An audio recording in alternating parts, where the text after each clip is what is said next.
Salut les gars, rendez-vous mardi soir 21h pour ce choc au sommet entre la France et le Sénégal. On a là l'entrée en lice de nos bleus face aux champions d'Afrique ou non selon les versions. Un match qu'on avait déjà eu en ouverture de Coupe du Monde en 2002. Et alors que pour cette première journée, la France championne en titre était largement favorite, et bien ce sont les Sénégalais qui s'étaient imposés 1-0. Avec d'ailleurs ce but de Bouba Diop, et puis derrière les bleus s'étaient lamentablement écroulés sur les deux matchs qui avaient suivi et avaient terminé 4e, bon dernier de leur poule. Bon, et alors on se retrouve ici 24 ans plus tard pour le même premier match de ces deux équipes en Coupe du Monde. Cette fois-ci ça paraît moins déséquilibré sur le papier, le Sénégal est peut-être à son prime, a peut-être la meilleure équipe de toute son histoire. Du coup vous l'avez compris, dans cette vidéo je vais vous donner mon pronostic, parler des enjeux, des états de forme, des 11 probables de ces deux équipes. Avant de faire tout ça et vous délivrer mon pronostic, n'oubliez pas de liker et de vous abonner à la chaîne, c'est super important. Et déjà pour commencer avec les enjeux globaux de cette rencontre, le premier est quand même assez évident dans une poule très relevée avec la France, la Norvège, le Sénégal et l'Irak. Une victoire mardi soir pourrait apporter un vrai bol d'air parce qu'en plus avec cette Coupe du Monde à 48 et les 8 meilleurs 3e sur 12 qui passent en 16e de finale, ça fait que voilà, prendre les 3 points signifie à 90-95% passer à l'étape suivante, se qualifier. Donc une certaine forme de libération pour aborder aussi les matchs qui arrivent, et également en plus de se qualifier, l'importance du classement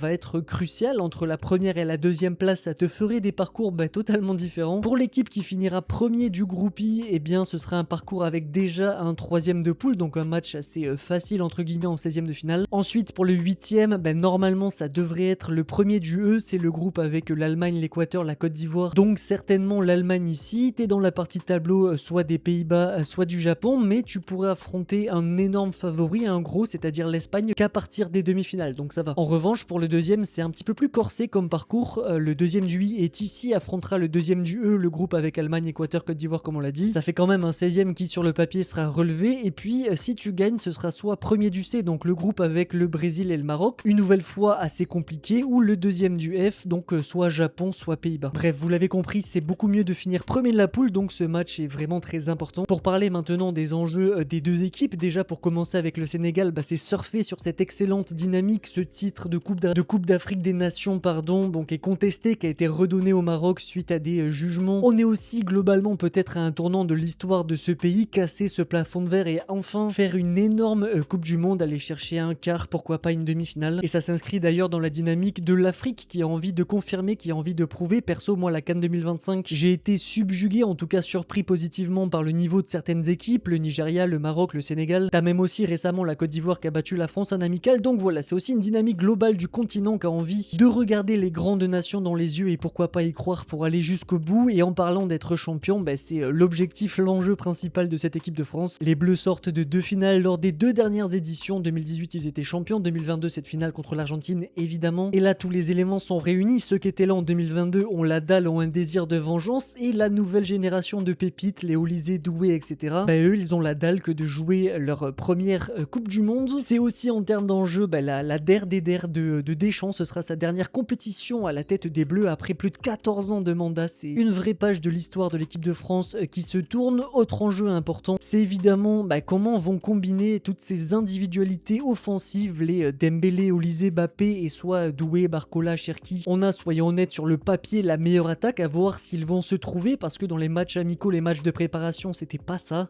Bref, voilà, dans tous les cas, les enjeux sont immenses pour un simple match de poule. Passons maintenant à l'état des lieux des deux équipes et démarrons par la France. Avant de vous parler du 11 probable et de revenir sur des petits éléments des matchs de préparation, j'avais envie d'évoquer un petit versant historique, parce que oui, ce sera la dernière de Deschamps, mais il aura officié finalement dans 4 Coupes du Monde en tout. Et je voulais revenir sur quels ont été à chaque fois ses premiers matchs en CDM. Est-ce que ça s'est bien passé? Déjà pour démarrer avec 2014, c'était une victoire 3-0 face au Honduras. C'est une masterclass de Benzema si vous vous rappelez. Donc un match très positif. En 2018 c'était ce match cataclysmique, gagné 2-1 à l'arrache totale face à l'Australie. Dédé nous avait sorti la compo Twitter avec Dembélé, Griezmann, Mbappé, pas vraiment de neuf, Giroud sur le banc et un milieu à 3, Tolisso, Kanté, Pogba, donc même pas de Matuidi. Finalement cette piteuse performance a accouché sur le 4-2-3-1, Matuidi ailier gauche qui nous a amené jusqu'au bout, donc c'était positif finalement comme conséquence de premier match. Et puis en 2022 c'était une victoire 4-1 encore une fois contre l'Australie. D'ailleurs on avait eu l'égalisation un partout de Rabiot, un doublé de Giroud, un but de Mbappé, et finalement, avec cette bonne performance et cette bonne production offensive, c'était quasiment le 11 qui avait fini la Coupe du Monde, à quelques détails près, notamment Koundé qui avait chippé la place de Pavard, et aussi Varane qui était blessé au début de la compète, qui a pris la place de Konaté. Tout ça pour dire que 2 fois sur 3 ça s'est bien passé, et ça a été le 11 qui nous a amené jusqu'à la fin de notre aventure. Et la seule fois où ça s'est mal passé, Dédé n'a pas eu peur de changer l'entièreté de son système et de son animation pour finalement aller chercher la Coupe du Monde au bout. Bref, voilà, l'importance de ce premier match n'est pas à sous-estimer. Parlons maintenant des matchs de préparation, des matchs amicaux de nos Bleus. Ça a commencé avec cette défaite 2-1 face aux Ivoiriens, même si à la mi-temps la France menait 1-0 et avait fait une première mi-temps, je trouvais, convaincante. C'était un petit peu l'équipe type avant que tout le monde ou presque sorte à la mi-temps. Seul petit détail différent, c'est qu'il y avait Thuram et Cherki titulaires parce que Doué et Dembélé revenaient justement de la finale de LDC. J'ai trouvé personnellement que sur le plan offensif c'était assez fluide, on voyait beaucoup de permutations, beaucoup d'actions créées, et puis ce but magnifique de Cherki sur un petit rush solitaire où il élimine dans un espace restreint un Ivoirien avant de loger sa frappe dans le petit filet opposé. Ensuite malheureusement les coiffeurs ont pas fait le taf et ça a été une défaite 2-1, et puis contre l'Irlande du Nord, une victoire 3-1, même si sur le plan du jeu ça a pas été terrible, et majoritairement en termes d'animation offensive, c'est une des premières fois qu'on voyait le quatuor avec Olysée, Dembélé, Doué, Mbappé évoluer ensemble, et finalement ça a été compliqué, surtout pour Mbappé et Dembélé que j'ai trouvé assez imprécis et invisible. Par contre c'est vrai que Doué et surtout Olysée ont gagné des points. Olysée il sort de ce match avec un triplé, et notamment son troisième but, cette frappe là d'extérieur de la surface qui vient se loger dans la lucarne, c'était une masterclass de sa part. Mais quand même dans la globalité du match on peut dire que ça a été compliqué offensivement. Après il y a eu des enseignements qui sont sortis de ce dernier match de prépa. Déjà je pense qu'on a tous compris que Tchouaméni dans l'aspect défensif d'équilibre de la team, il était tout simplement indispensable. Et puis voilà, qu'on avait eu lors des derniers rassemblements, notamment le match contre le Brésil, plutôt Olysée qui était en 10 et Dembélé sur le côté droit, et ça fonctionnait pas mal. Là ça a été l'inverse. Deschamps a envie de mettre Olysée dans les meilleures conditions, donc il retrouve ce côté droit, et il a eu raison parce qu'il est sorti de la rencontre avec un triplé. Et puis Dembélé en 10, pour moi ça a été assez contre-productif, on l'a quasiment pas vu, très peu d'impact dans le jeu de son équipe, ça se marche dessus un peu avec Mbappé, ils sont dans les mêmes zones. En revanche pour terminer, celui qui avait gagné beaucoup de points, c'était Désiré Doué, que j'ai trouvé très précis, très juste et techniquement au-dessus du lot. Et puis aussi dernier aspect, moi je pensais que Cherki avait une carte à jouer dans un match face à un bloc bas, lui qui justement est ce déverrouilleur de coffre-fort et qui a cette qualité technique, cette qualité de dribble et de vista pour briller dans ses matchs face à des blocs bas. Finalement non, quasiment à son entrée il vient perdre un ballon qui va mener justement à la contre-attaque irlandaise qui leur a donné leur seul but du match. Donc je pense qu'il a perdu des points justement sur cette nonchalance et cette perte de balle à la 60e. Et donc avec tous ces enseignements, on se doute que dans la tête de Deschamps, le 11 qui va démarrer le match contre le Sénégal est en train de se dessiner. On va repartir je pense sur le 4-2-3-1 qu'on bosse depuis quasiment un an, même plus d'un an. Concernant ceux qui sont sûrs de démarrer, on a Maignan, Upamecano, Saliba s'il n'a pas une rechute au niveau de son dos, Tchouaméni, Rabiot, Dembélé, Mbappé et Olysée. En revanche il y a 3 petits doutes sur 3 joueurs, c'est-à-dire Koundé, Théo Hernandez et Désiré Doué. Pour parler du premier, Koundé,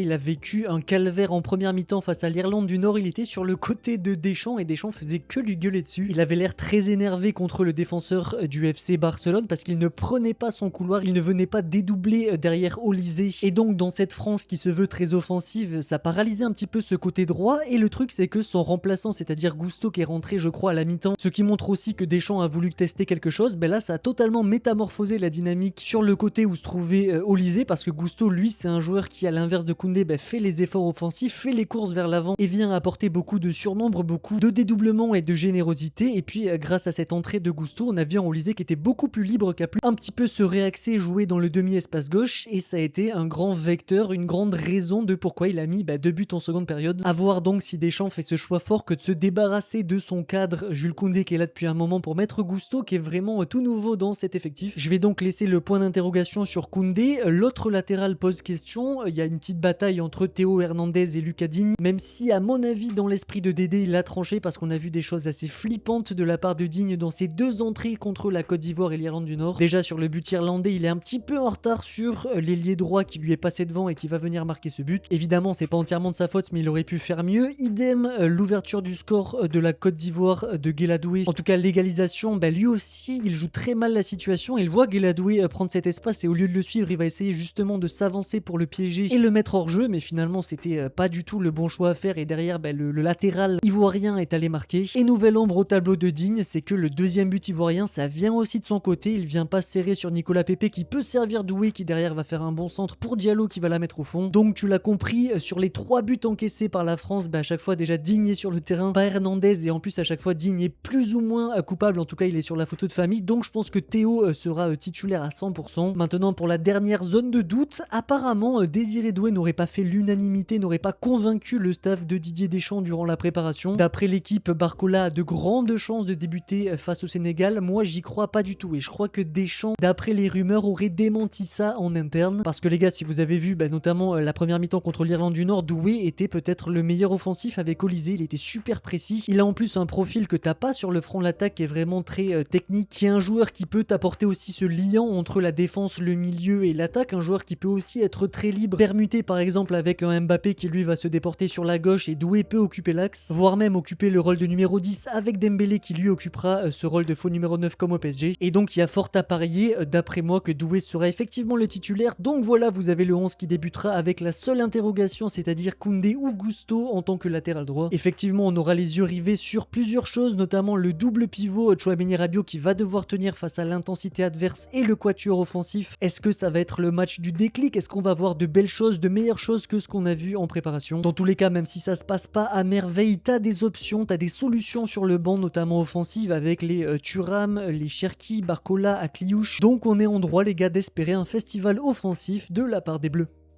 Bon voilà les amis, je pense que c'est assez complet sur l'équipe de France, on va passer sur le Sénégal. Comme on en a parlé en intro, ils ont été champions d'Afrique en 2025-2026. En tout cas, ils sortent d'une immense compétition qu'ils ont dominée de la tête et des épaules. En tout cas, statistiquement, c'était l'équipe qui pour moi avait la meilleure production. Vous avez ici un petit graphe avec le nombre de buts concédés par match en abscisse et le nombre de tirs cadrés par match en ordonnée pour montrer que le Sénégal déjà était la meilleure défense de cette CAN avec le Maroc à égalité. Et puis si tu mets ça en concordance avec le nombre de tirs cadrés par match, la production offensive, vous voyez que les Sénégalais sont une équipe qui à la fois arrive à être très solide tout en réussissant à se créer pas mal d'occasions et en ayant une emprise sur les rencontres. Bon, en revanche, malgré ce momentum positif et cet état de confiance de ce groupe, la préparation a été très moyenne avec une défaite 3-2 face aux États-Unis et un 0-0 contre l'Arabie Saoudite. Globalement, contre les USA, Papthio a tenté des choses, notamment une défense à 3 qui était un gruyère absolu. Je pense pas qu'il la reconduira pour la Coupe du Monde. Les Américains ont d'ailleurs marqué 2 buts en moins de 20 minutes, c'était catastrophique cette animation défensive. Derrière du coup il y a eu des petits ajustements, ils ont redressé le tir et il y a une individualité qui s'est mise en évidence, c'est évidemment Sadio Mané qui ressort de cette rencontre avec un doublé et on a vu des séquences très intéressantes où justement Mané avait un rôle quasiment de numéro 9 qui dézonnait énormément de son côté gauche vers l'axe, là c'est l'image, l'appel du premier but. Et maintenant pour parler du 11, si on se base sur les derniers rassemblements sur la finale de la CAN et les statuts dans cette sélection, normalement, si tout le monde est à 100%, ça devrait être ça, un 4-3-3, où on retrouve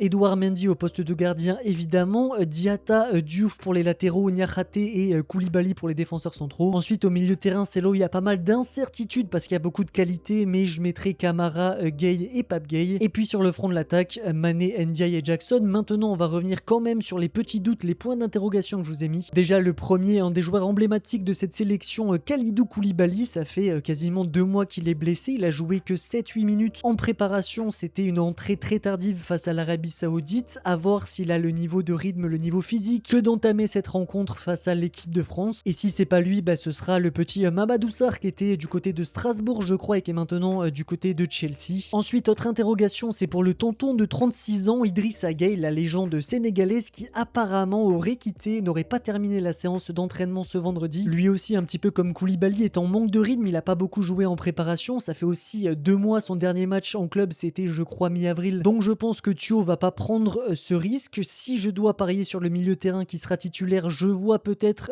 Pape Gueye, Lamine Camara et Habib Diarra qui lui est un profil plus offensif que les deux autres, donc peut-être un cran plus haut, peut-être une sorte de 4-2-3-1. En revanche, si les Sénégalais partent effectivement sur un 4-3-3 pointe basse, peut-être que Diarra ne sera pas titulaire et que ce sera peut-être Pathé 6. Peut-être aussi Pape Gueye qui recule d'un cran et Pape Matar Sarr qui est intégré dans ce milieu, milieu, mais voilà, si je dois parier, on aura ces trois-là, Camara, Diarra et Pape Gueye. Et maintenant, pour terminer avec le secteur offensif, je pense que Mané et Ndiaye, vu leur dynamique, leur état de forme, seront titulaires. Par contre, j'ai toujours un tout petit doute très léger sur Nicolas Jackson. Peut-être qu'il y aurait un pari tactique à faire, surtout pour abuser de la faiblesse défensive des latéraux français, ce serait de réaxer Mané comme ceci et de mettre peut-être Ismaïla Sarr sur le côté gauche. Comme ça, t'auras deux flèches, donc Sarr et Ndiaye sur les côtés, de gros dribbleurs qui pourront mener la vie dure à Hernandez et Koundé ou Gusto, donnant aussi un rôle très sympa à Mané de 9, faux numéro 9 ici dans l'axe. C'est une option qui pourrait être sympa tactiquement, mais voilà, si je dois mettre ma main à couper, ce sera ce 11 avec la seule petite interrogation de Koulibaly. Peut-être que ça vaut pas le coup que de forcer sur ce premier match et qu'il rate la suite de la compétition, donc voilà, peut-être que ce sera Sarr à sa place. Dans tous les cas, vous l'avez compris, c'est un 11 qui est extrêmement solide. Il y a beaucoup d'options aussi sur le bon temps en termes de milieu de terrain que d'options offensives.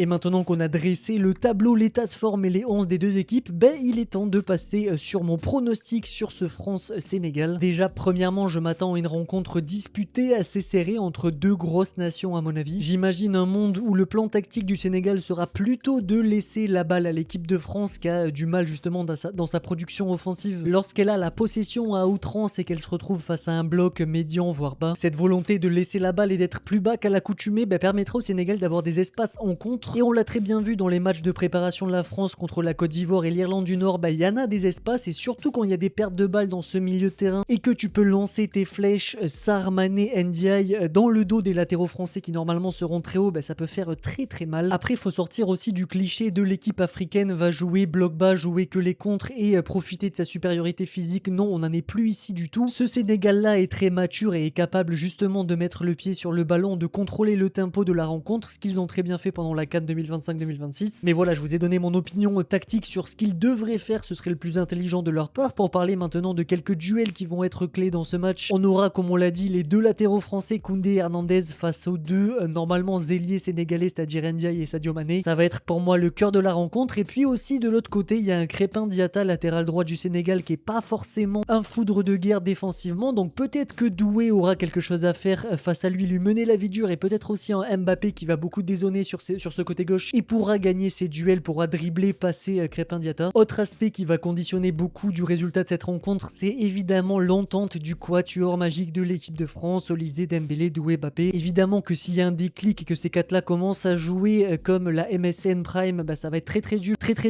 pour le Sénégal que d'exister et de résister à la pression offensive des Bleus. En revanche, si comme face à l'Irlande, on a un Dembélé qui est assez invisible, qui n'arrive pas à trouver sa place et son influence sur le jeu, si on a aussi un Mbappé qui dézone beaucoup, touche des ballons très bas et avec son côté un petit peu pâteau, pas forcément technique, parfois a tendance à faire la touche de balle de trop, à ralentir les transitions françaises, ce qui vient impacter négativement la fluidité de ce quatuor. Bon, et aussi au-delà de l'attaque, il y aura un énorme duel face au milieu de terrain. On a le double pivot Tchouaméni-Rabiot qui va avoir fort à faire face au normalement trio sénégalais, c'est-à-dire Pape Gueye, Lamine Camara et Habib Diarra, qui sont quand même des profils qui sont à la fois bons physiquement, techniques, qui vont imposer un gros pressing. Et alors dans les ressorties de balles, la construction du jeu, Tchouaméni et Rabiot auront d'énormes responsabilités, car en cas de perte de balle, les contres sénégalais risquent de faire très mal. Bref, et pour terminer sur les facteurs clés de la rencontre, je pense qu'il y a deux choses à ne pas sous-estimer du côté bleu, c'est la force de frappe, l'artillerie que tu as sur les côtés, c'est-à-dire Olysée à droite, Doué à gauche, leur capacité justement face au bloc bas quand c'est très dur de trouver la solution d'entrer dans la surface que d'armer de très loin et à 20-25 mètres, justement partir de leur côté, s'ouvrir vers l'axe du terrain et envoyer une frappe enroulée comme Olysée l'a très bien fait contre l'Irlande. Ça pourrait donc être une des solutions pour que la France ouvre le score dans ce match. Il est temps de passer sur mon pronostic, ma vision de la rencontre. Personnellement, je